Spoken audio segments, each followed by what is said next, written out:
বলিউডের জনপ্রিয় নায়িকা রশ্মিকা মান্দানা দিনে দিনে হয়ে উঠছেন আরও বেশি জনপ্রিয়।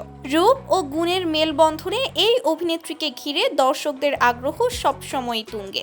বিশেষ করে তার ফিটনেস রহস্য ও সৌন্দর্য নিয়ে আলোচনা যেন থামছেই না। সাম্প্রতিক সময়ে একের পর এক হিট সিনেমায় অভিনয় করে তিনি রয়েছেন আলোচনার কেন্দ্রবিন্দুতে। ভারতের আঞ্চলিক সিনেমা থেকে যাত্রা শুরু করলেও আজ তিনি বিশ্বজুড়ে সমাদৃত। অনেকেই রশ্মিকার সৌন্দর্যের তুলনা করছেন বিশ্বের শীর্ষ সুন্দরীদের সঙ্গে। তবে চমকপ্রদ বিষয় হলো দেশের এক ওয়াজ মাহফিলে এই বলিউড নায়িকার নাম উঠে আসে বিশিষ্ট ধর্মীয় বক্তা মুফতি আমির হামজার মুখে। ঘটনাটি ঘটে এক ওয়াজ মাহফিলে।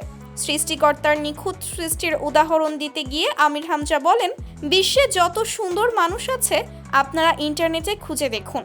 157টি দেশের মধ্যে চেহারার কাটিংয়ে 1 নম্বরে রয়েছেন রশ্মিকা মান্দানা।